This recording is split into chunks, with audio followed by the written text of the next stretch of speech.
हर हर शिव शिव जय जय शंकरा, जय जय शंकरा, कांची शंकरा, चंद्रशेखरा। हर हर शिव शिव जय जय शंकरा, जय जय शंकरा, कांची शंकरा, चंद्रशेखरा। நின்னை சரணடைந்தேன் சந்திரசேகரா, நீதானே என்றென்றும் ஆதிசங்கரா. உந்தனடி தோழுதேன் வேத மந்திரா, உலகம் பலம் பெறவே வந்த சந்திரா. மகா பெரியவா எங்கள் மகா பெரியவா, தெய்வத்தின் குரல் தந்த காஞ்சி மன்னவா. தெய்வமல்லவா நீ, தெய்வமல்லவா, தெய்வ குரல் தந்து மீண்டும் எம்மை காக்கவா நீ, எம்மை காக்கவா நீ, எம்மை காக்கவா.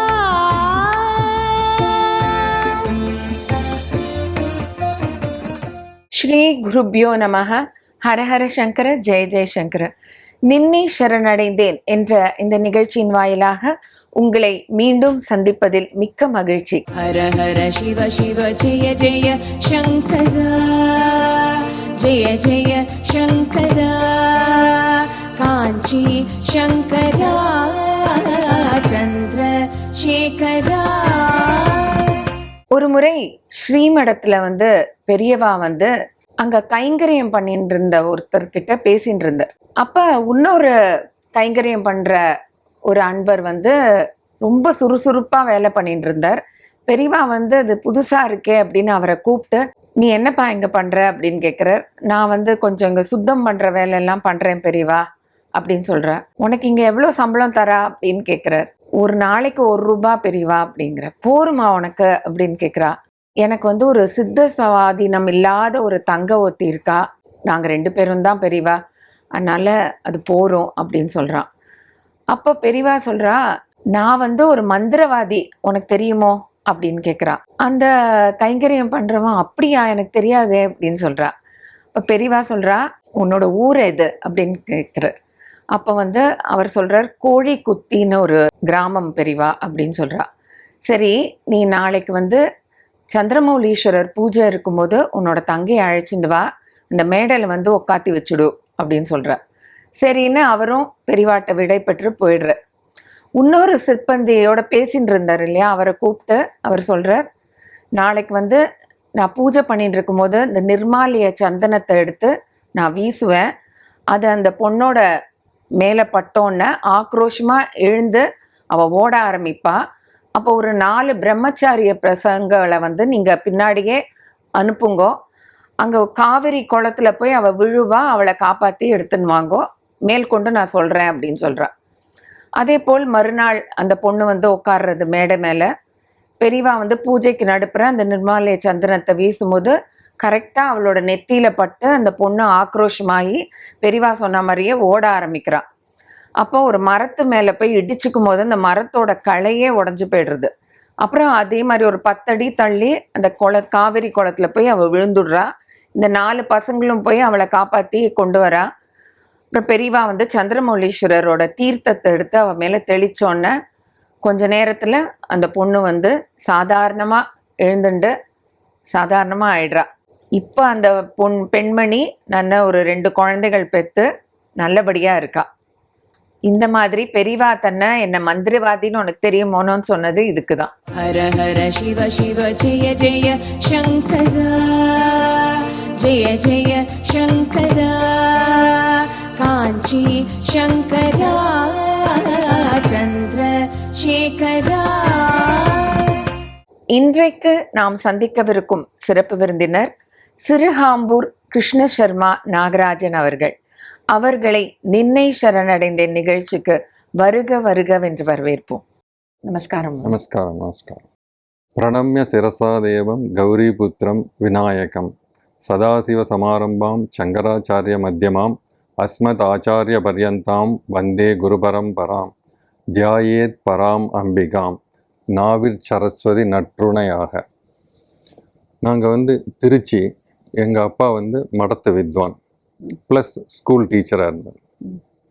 ஒரு தடவை எங்கள் ஸ்நேகிதர், எங்கள் அப்பாவோட ஸ்நேகிதர் இன்ஸ்டியூட் வெங்கட்ராமையர்னு எங்காத்துலேருந்து ஒரு 1/2 கிலோமீட்டரில், அவர் பெரியவாளை தரிசனம் பண்ணி நான் ஏதாவது பண்ணணும்னு இருக்கேன் அப்படின்னு சொன்னார்.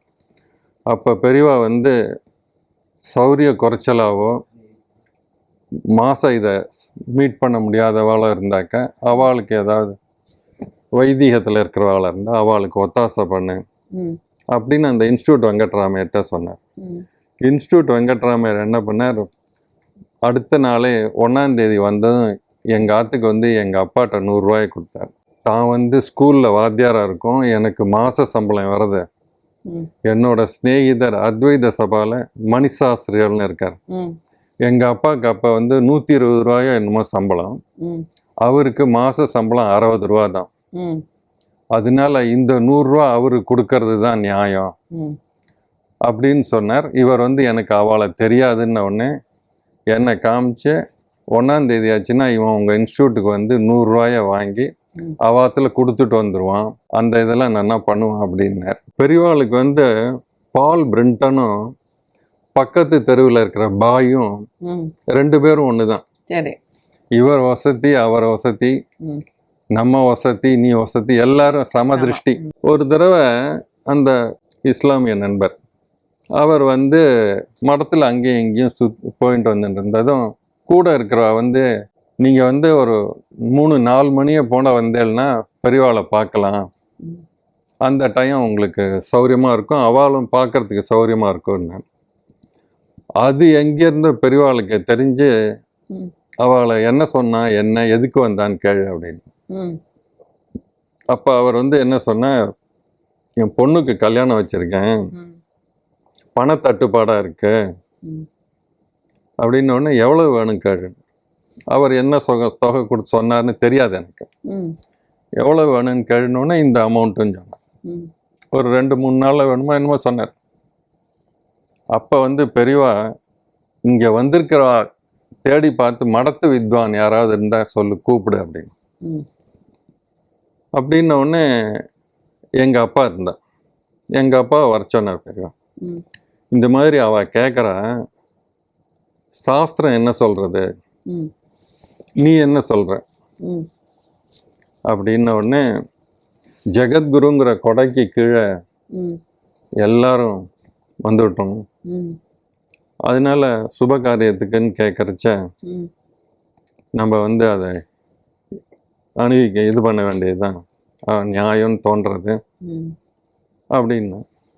சரி அப்படின்ட்டு பழம்லாம் எடுத்துன்னு வர சொல்லிட்டு மிலிட்ரி வெங்கட்ராமையர் அவர் தான் அப்போ அவரை கூப்பிட்டு இந்த மாதிரி அவள் என்ன இது கேட்குறாளோ அதை போட்டுட்டு மடத்து குடிப்பில் எழுதிக்க சொல்லுவோம் அப்படின்னு சொல்லிட்டு ஒரு 10-15 நிமிஷத்துக்குள்ளே எல்லாம் நடந்து அவருக்கு அந்த தட்டில் வச்சு அப்படி கொடுக்குற டைம் வந்ததும் பெரியவா 1 நிமிஷம் இருக்க சொல்லுன்னு இருக்க சொல்லுன்னு சொல்லிவிட்டு, நீ போய் உங்கள் குருமார் உங்கள் இவர் ஹெட்டை கேட்டுன்னுவா, இந்த மாதிரி இந்த நடந்தது கார்த்தாலேருந்து அவள் கொடுக்கறதுக்கு தயாராக இருக்கா, அதை வாங்கிக்கலாமான்னு அவள் கேட்டுன்னு வர சொன்னா.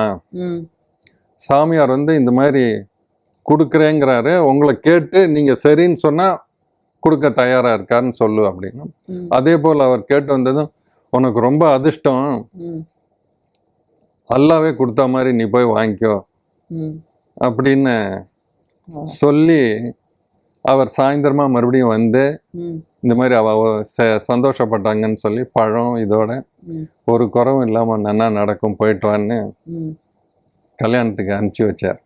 அதனால தான் பால் பிரிண்டனும் பக்கத்து தெரு பாயும் ஒண்ணுங்கிறது. ம், ம், இன்னொன்னு நானே நேர பார்த்தது. விசாகப்பட்டினத்துல வேலையா இருக்கிறச்ச 3 மாசம் 4 மாசம் 6 மாசத்துக்கு ஒரு தடவை வரச்சல் சென்னை வரச்செல்லாம் காஞ்சிபுரம் போயிட்டு வருவேன். போயிட்டு வரும்போது ஒரு நாள் ஆற்றுல சாப்பிட்டுட்டு எங்கள் அண்ணாவத்தில் இருந்து சாப்பிட்டுட்டு போயிட்டு ஒரு 2:30 3 மணி இருக்கும். ஒரு 1/4 மணி 1/2 மணிலெல்லாம் பெரியவா ஒத்தத்தையும் பேசிகிட்டே இருந்தவர் திடீர்னு எழுந்துட்டு ம், வாசல் வரைக்கும் வந்துட்டார். ஒரு ஆம்புலன்ஸ் வந்தது, மடத்தை ஒட்டி வேனு. ம், இந்த பக்கம் அவள் தலைமாடு இப்படி படுத்துட்டு இருக்கா. ம், பெரியவா வந்து அவளை 1 இன்ச்சு நகரக்கூடாதுன்னு சொல்லறதுனால பாலு நானுமா போய் உள்ளே இருந்து ஸ்டூல் எடுத்துன்னு வந்தோம். ம், ஸ்டூல் எடுத்துன்னு வந்தோடனே பெரியவா ஏதோ பழகின மாதிரி டிரைவருக்கு பின் சீட்டு ம், அந்த பக்கம் ஆஞ்சநேயர் கோயில் பக்கம் மரத்து வாசலேன்னு பார்க்கறச்ச மேற்கு அந்த பக்கம் கரெக்டாக அந்த டிரைவருக்கு பின் சீட்டில் போட சொன்னேன். சரி. அந்த ஸ்டூலை போட்டுட்டு உள்ளேருந்து ஒரு டோரை மட்டும் திறக்க சொன்னான். ம், திறக்க சொல்லிட்டு அந்த ஸ்டூல் மேலே ஏறி நின்றுண்டு இந்த பக்கம் தலைமாட்டை வச்சுன்னு இப்படி இருக்கா. பெரியவா இங்கே ஸ்டூலை வச்சுட்டு இங்கேருந்து நேராக பார்த்தா. பார்த்து முடித்ததும் அவளுக்கு நேராக பெரியவா தெரிஞ்சது. ம், தெரிஞ்ச உடனே 2 நிமிஷம் ஆன உடனே சரின்ட்டு பெரியவா இறங்கிட்டா. அவள் வண்டி திரும்பறச்ச அந்த ஹெல்ப்பர்கிட்ட வந்து கூப்பிட்டு அந்த படுத்துட்டு இருந்தவ என்ன சொன்னா, நான் ஜீசஸ் கிறிஸ்ட பார்த்துட்டேன். ம். அவ கிறிஸ்டியனா? கிறிஸ்டியன் ஆ. பார்த்துட்டேன், எனக்கு இதுக்கு மேலே ஒன்றும் வேண்டாம் ம், அப்படின்னா. நம்ம ஏதாவது பண்ணணுமேன்னா அவள் ஒன்றும் பண்ணலை. ம், ஆனால் ஒன்றே ஒன்று, எனக்கு இந்த ஈவெண்ட் இவ்வளோ தூரம் ஞாபகம் இருக்கிறதுக்கு ஒரே ஒரு காரணம் என்னன்னா, அந்த சரீரம் ஹிம்சைப்படாமல் இப்பொழுது என்னால் முடிந்ததை செய்தேன் ம், அப்படிங்கிற வேர்டை அப்படி இறங்கி மடத்துக்குள்ளே போகிறச்ச பெரியவா சொன்ன வார்த்தை. ம், அந்த சரீரத்துக்கு இப்பொழுதைக்கு என்னால் முடிந்ததை செய்தேன். ம், இது நான் அந்த வருஷமே ஒரு டைரியில் எழுதி வச்சிருந்தேன். ம், அதோடு இல்லாமல் ரிப்பீட்டடாக தெரிஞ்சின்றதுனால ம், இது என் மனசுக்கு வந்தது. நீங்கள் கூப்பிடவும் என் மனசுக்கு வந்தது. அதை இப்போ ஷேர் பண்ணியிருந்தேன். மடத்தில் வாஞ்சிநாதையர்னு இருந்தார். ம், அவள் தான் அந்த சதஸ்லாம் ஏற்பாடு பண்ணுறாள். ம், சதஸ் ஏற்பாடு பண்ணுறச்ச எங்கள் அப்பாவுக்கு லெட்டர் போட்டுருவார். இத்தனாம் தேதி இந்த சதஸ்ன்னு சொல்லி ம், போட்டுவிட்டு அதில் ஒரு 7-8 பேர் பேரை போட்டுருவார். ம், இவாளுக்கெல்லாம் தெரியப்படுத்தி அவளையும் மடத்து சார்பில் அழைச்சி விடுறது. அப்படி ம், அந்த மாதிரி ஒரு தடவை அழைக்கிறச்ச திருச்சி மதுரை, ம், மதுரையிலேருந்து இன்னொரு ஊர், ம். அந்த ஊர்லேருந்து இன்னொரு இடத்துக்கு நடந்து போனோம். சரி. அந்த இடத்துல பெரியவா கேம்ப்பு. ம், எங்கள் அப்பா சாப்பிட்டுட்டு ஒரு 10-11 மணிக்கு கிளம்பிருப்பார்னு நினைக்கிறேன். மதுரை 4 மணிக்கு ரீச் ஆகி இன்னொரு ஊருக்கு ஒரு 8:30 மணிக்கு ரீச் ஆகி அங்கேருந்து பெரியவா இருக்கிற இடத்துக்கு நைட்டு ஒரு 10:30 மணிக்கு ரீச் ஆகிட்டார். ஸ்ரீகண்ட மாமா எழுத்தா மாதிரி வந்துட்டு, சர்மாஜி அப்படின்னு சொன்னார். பெரியவா எங்கள் அப்பாவே முந்திண்டு எனக்கு பழமும் பாலும் போகிறோம் அப்படின்னார். ம், பழமும் பாலும் கொடுத்தா ஒரு பழம் தான் சாப்பிட்டார். பிகாஸ் காலி பழம் எவ்வளோ சாப்பிட்டாருங்கிற விஷயம் இல்லை. 10:50 11 வரைக்கும் படுத்துட்டாங்க. பெரியவா அங்கே யார் யார் படுத்துட்டு இருக்கா பார்த்துட்டு வாங்கினார். சர்மா வந்திருக்கார் அப்படின்னு. உடனே எங்கள் அப்பா வந்துட்டார். எங்கள் அப்பா வந்துட்டு, நீ எப்போ வந்தேன்னு. இந்த மாதிரி இப்போ வந்ததும் என்னை பார்க்கணுன்னு உனக்கு தோணலையான்னு. இல்லை, உடம்பை சுத்தம் பண்ணிட்டு தான் பார்க்கணுன்ட்டு இருந்தேன், அதனால கார்த்தால பார்க்கலான்னு இருந்தேன். சரி, அந்த ட்ரம்மில் உப்புமா குடைச்சது இருக்கும், அதை ஒரு பிடிச்சபடி போட்டு ம், நான் இங்கேயே உட்காந்துருக்கேன், நீ போய் உப்புமா கிண்டின்னு வாங்க.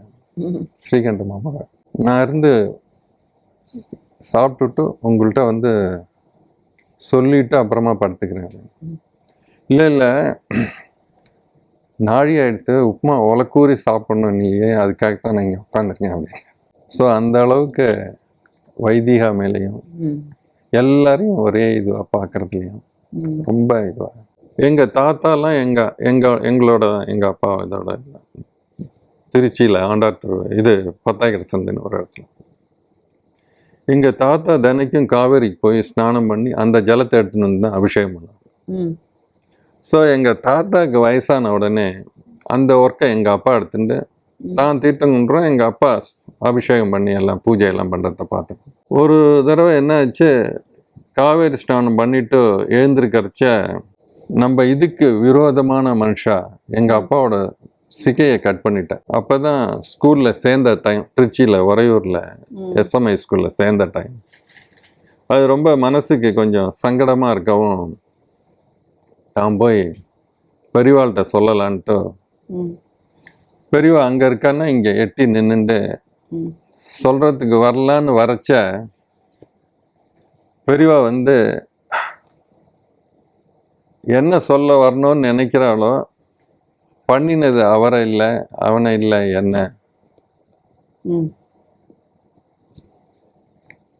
அப்படின்னு. நான் என்ன தானே குருன்னு ஏத்துன்னு இருக்கான், அதனால பண்ணினது அவனை இல்லை, என்ன. அதுக்கப்புறம் எங்கள் அப்பா எந்த இதுக்குமே இந்த மாதிரி தான் இதுவாயிட்டோன்னு கிட்டக்கையே போகிறதில்ல. ஆமாம். இன்னொரு தடவை திருப்பதி அப்ளிகேஷன் எங்கள் அம்மா வச்சுட்டு இந்த மாதிரி பெரியவாள்கிட்ட கேட்டு அதுக்கு அப்ளை பண்ணினாக்கா மாதம் பணம் வரத்துக்கு ஏற்பாடு பண்ணலான்ட்டு. அப்போ வந்து பெரியவா வந்து என்ன இது கடுதாஸ் கையில் வச்சுட்டு இருக்கேன்னு எங்கள் அம்மாவை கேட்டேன். இந்த மாதிரி திருப்பதி இதுக்கு திருப்பதி என்ன, திருப்பதியில் மாதம் வேத வித்வான்களுக்கு வேத பாராயணம் ஒரு கோவில்லையும். இப்போ நீங்கள் திருப்பதி இதில் ஒரு எக்ஸாம் வைப்பா, அது பாஸ் ஆகிட்டோம்னா நம்மளுக்கு வந்து மாதம் நம்ம இருக்கிற ஏரியாவுக்கு பக்கத்தில் இருக்கிற இதில் கோவிலில் நம்மளுக்கு அப்பாயின்மெண்ட் கொடுப்பா. அங்கே போய் டெய்லி 1 மணி நேரம் வேதம் பாராயணம் பண்ணும். அவள் மாத பணமாக அனுப்பிச்சிருவா இந்த பாராயணத்துக்கு. அது த்ரூ அவுட் எல்லா இடத்துலையும் நடக்கிறது. திருப்பதி தேவஸ்தானம் மூலியமாக எல்லா இடத்துலையும் நடக்கிறது. அந்த கவர்மெண்ட் அதை ரெகக்னைஸ் பண்ணி அதை அது மேலே இருக்கிற ஒரு இதில் அது மேலே இருக்க வேதத்து மேலே இருக்கிற ஒரு அபிமானத்திலையும் பெருமாள் மேலே இருக்கிற ஒரு அபிமானத்திலையும் இதை எஸ்டாப்ளிஷ் பண்ணி மகாபெரிவா சொல்லி நடக்கிறது இது. ஆமாம். மகாபெரிவா முதல்ல என்ன பண்ண, இந்த மாதிரி வேத பாராயணத்தை கிராமத்துக்குள்ளே வச்சுட்டாக்க கிராமத்தில் இருக்கிறவா கிராமத்தை விட்டு வெளியில் வராமல் இருப்பா. அவளுக்கு வெளியில் டவுனுக்கு வரவாளுக்கு வருமானம் ஜாஸ்தி வரும், கிராமத்தில் இருக்கிறவாளுக்கு கம்மியாக வரதுனால இந்த பெருமாள் இதுக்காக பக்கத்தில் போய் பாராயணம் பண்ணாக்கா இந்த மாத பணம் அதை ஈடுகட்டிடும். அந்த ஒரு எண்ணத்தில் தான் அது ஆரம்பித்தது. அந்த கடுதாஸ் அப்ளிகேஷனை வச்சுட்டு எங்கள் அம்மா இது பண்ணவும், அந்த பணம் வேண்டாம், நம்ம தான் பெருமாளுக்கு நம்ம தான் கொடுக்கணும், பெருமாள்கிட்டேருந்து நம்ம வாங்கிக்கக்கூடாது அப்படின்ட்டு வேண்டான்னு. அது என்ன காரணம் அவருக்கு தான் தெரியும். 1965-67 எங்கள் சொந்தக்கார பொண்ணுக்கு கல்யாணம் நிச்சயமாகி பத்திரிகை எடுத்துட்டு அந்த பொண்ணும் அவள் அம்மா எங்கள் அப்பா 3 பேரும் மகாதானபுரமோ ஏதோ ஒரு கேம்புக்கு பெரியவா இருந்தபோது அங்கே போயிருக்கா. அந்த பொண்ணுக்கு வந்து சாப்பிடணும்னு தோணும், பசி இருக்கும், ஆனால் சாப்பிட மாட்டான். அந்த மாதிரியே இருந்திருந்த கல்யாணம் நிச்சயமாயிருக்கே தவிர அவளுக்கு வந்து இந்த மாதிரியான ஒரு கண்டிஷன் உண்டு.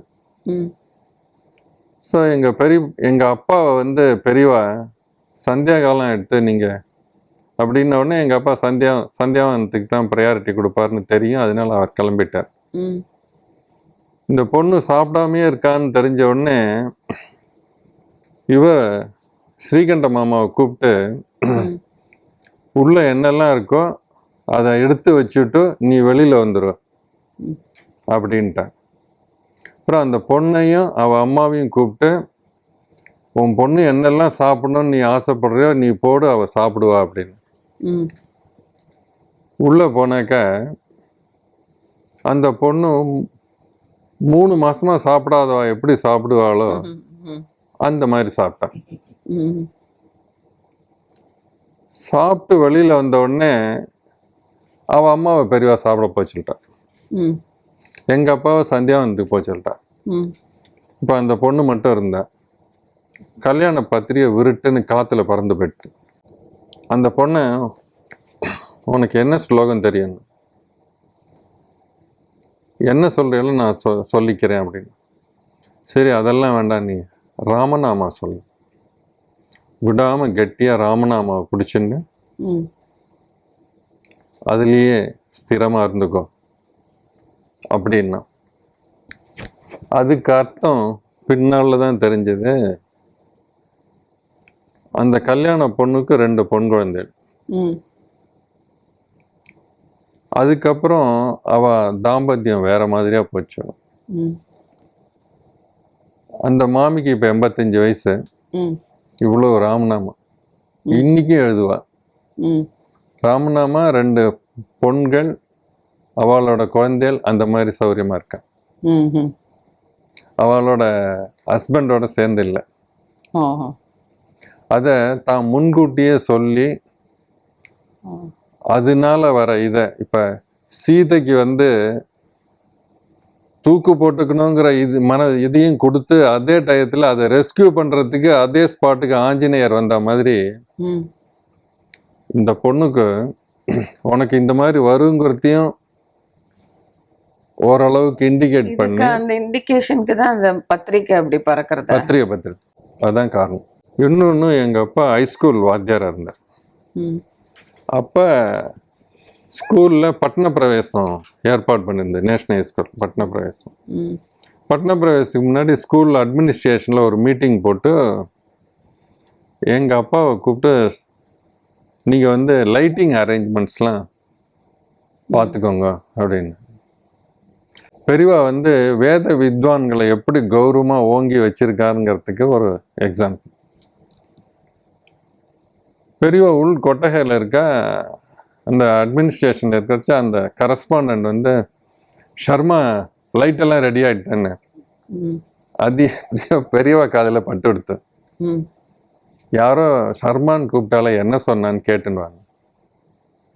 யார் சொன்னான்னு? இந்த மாதிரி கரஸ்பாண்டன்ட் வந்து ஷர்மா லைட்டெல்லாம் ரெடி ஆகிட்டான்னு கேட்டா அப்படின்னு. யார் கூப்பிட்டா என்னன்னு சொல்லி அதை பெருசு பண்ணாமல் என்ன பண்ணிட்டா, பட்டண பிரவேசம் கேன்சல் சொல்லிட்டு போய் அப்படி. என்னத்தினாலன்னு புரியாமல் ஒருத்தருக்கு ஒருத்தர் இது பண்ணுறச்ச, அப்புறம் பக்கத்தில் இருந்தவர் வந்து இந்த மாதிரி ஷர்மாவை விட்டு லைட்டெல்லாம் ரெடி ஆகிட்டான்னு பார்த்து, மடத்து வித்வான் லைட்டு ரெடி ஆகிட்டான்னு பார்த்து எனக்கு ஒரு பட்டண பிரவேசம் அவசியம் இல்லை அப்படிங்கிறது பெரியவாளோட இது. அதனால அப்புறம் அந்த கரஸ்பாண்டன்ட்டே வந்து பெரியவாள்கிட்ட வந்து, நாங்கள் ஒரு குடும்பம் மட்டும் ஆளுக்கு ஒரு வேலையாக எடுத்து போட்டுன்னு பண்ணதுனால அந்த மாதிரி சொல்லிவிட்டோம், மன்னிச்சுக்கணும் அப்படின்னு சொன்னப்புறம் எங்கள் அப்பாவும் போய், இல்லை இதை நிறுத்துறது சரியில்லைங்கிற மாதிரி தோன்றது அப்படின்னு சொல்லி பட்டண பிரவேசம் அப்புறம் ஏற்பாடாச்சு. 3வதா எங்கள் அம்மா அடிக்கடி மடத்துக்கு போவாள். பெரியவாளுக்கு அடுப்பில் இல்லாமல் சூடு படாமல் அப்போல்லாம் சாப்பிட்டு, அக்னியோட இதுவும் இருக்கக்கூடாது. இப்போ நெல் முத்தா இருந்தால் அதை இன்னொன்று விளையும். ஆனால் வாழைக்காய்க்கு அந்த மாதிரி கிடையாது. வாழைக்காய் ஊனினா இன்னொரு வாழைக்காய் வராது. அதனால வாழைக்காய் எடுத்து ஸ்நானம் பண்ணி ஈரத்தோட அந்த வாழைக்காயை சீவி அதை ஸ்லைஸாக பண்ணி அதை வந்து வெயிலில் காய வச்சிருவா. வெயிலில் காய வச்சு தான் சாப்பிட்றதுக்கு முன்னாடி அதை எடுத்து உள்ளே வச்சுட்டு மறுநாளும் வெயிலில் காய வைப்பேன். இதை மாதிரி காய வச்சு அது நல்ல இதுவாக இடிக்கிற பதத்துக்கு வந்தப்புறம் அதை இடித்து நைஸ் மாவாக்கி அதை எடுத்துன்னு போய் பெரியவாள்கிட்ட கொடுப்பான். அங்கே இருக்கிறச்சு தூக்கில் என்னன்னு கேட்பார். அந்த அளவுக்கு மடியாக இருந்ததுனால தான் பெரியவாளே கேட்குறான்னா, டெய்லி காத்தால எழுந்ததும் எங்களுக்கு சமைக்கிறாளோ இல்லையோ இதை ஒரு வேலையை பண்ணிட்டு இருப்பா. அந்த மாதிரி எடுத்துன்னு போய் பண்ணி அதை பெரியவா எடுத்துட்டு தான் இப்போ உங்களோட ஷேர் பண்ணிக்கிறோம். ஆமாம், இது வரைக்கும் ரொம்ப அழகாக உங்களோட அனுபவங்கள் ரொம்ப கொஞ்சமாக இருந்தாலும் ரொம்ப சுவாரஸ்யமாக சொன்னேன். நேர்கள் ரசிச்சிருப்பான்னு நினைக்கிறேன். நீங்கள் வந்ததுக்கு ரொம்ப நன்றி. என்னோட கடமை இது பப்ளிக் போய் சேரணும் அதுக்காக தான் வந்தேன். தேங்க்யூ. திரு சிறுகாம்பூர் கிருஷ்ண சர்மா நாகராஜன் அவர்களின் அனுபவங்களை கேட்டு தெரிந்து கொண்டோம். மீண்டும் அடுத்த வாரம் புதிய அனுபவங்களுடன் உங்களை சந்திக்கின்றேன். நன்றி, வணக்கம்.